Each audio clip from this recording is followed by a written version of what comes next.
So I recently bought a book and it came with a DVD. And I was like, well, how am I going to listen to it? I don't have a DVD player. And then I remembered I had an old computer that had a DVD player. So listen to this, guys. Just by adding a little bit of copper to those pellets. So they said, well, maybe the same thing is true for humans. And in 1958, they started looking at copper deficiency in various species of animals and humans, and here's what they found out. The very first symptom of copper deficiency is white, gray, and silver hair. Copper is required as a cofactor to manufacture hair pigment. Doesn't matter if it's blonde, red, brown, or black hair.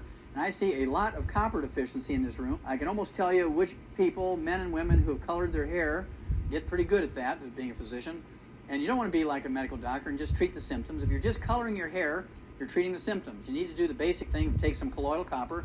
And if you don't, what's going to happen is you get a breakdown of the elastic fibers in your skin, and you start getting crow's feet around the corners of your eyes and your mouth. Parts of your anatomy begin to sag, and you know you're in trouble when your doctor tells you, look, I've got a golf buddy down the hall who's a plastic surgeon. For $10,000, he'll make you look 20 years younger. But you don't need a facelift, a booby lift, a tummy tuck, or a derriere lift. All you need is some copper, and everything will come back up just like you have a hydraulic jack under it. It'll just come right back up. Those elastic fibers tighten right up.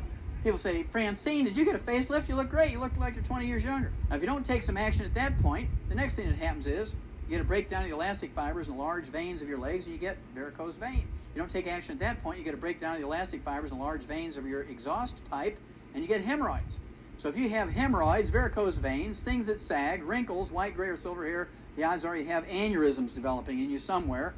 And you don't want to, of course, die suddenly of a ruptured aneurysm when your body's been warning you for 10, 20, 30 years. Just remember, people don't die suddenly of an aneurysm. It may be you drop and die. Think about old Albert Einstein. He died of a ruptured aortic aneurysm at 68 years of age. What color was his hair? He was famous for wild white hair, wasn't he? Now, you'd like to think that people who win the Nobel Prize in medicine would at least live to be 75.5, but they live to be 58 just like other doctors. And, of course, that's because they are trained and they believe and they practice. You can get everything you need from your 4 food groups. Doesn't matter if they win the Nobel Prize or not. This guy here, Dr. George Kohler, was the youngest person ever to win the Nobel Prize in medicine in history. 37 years old, wins the Nobel Prize in medicine.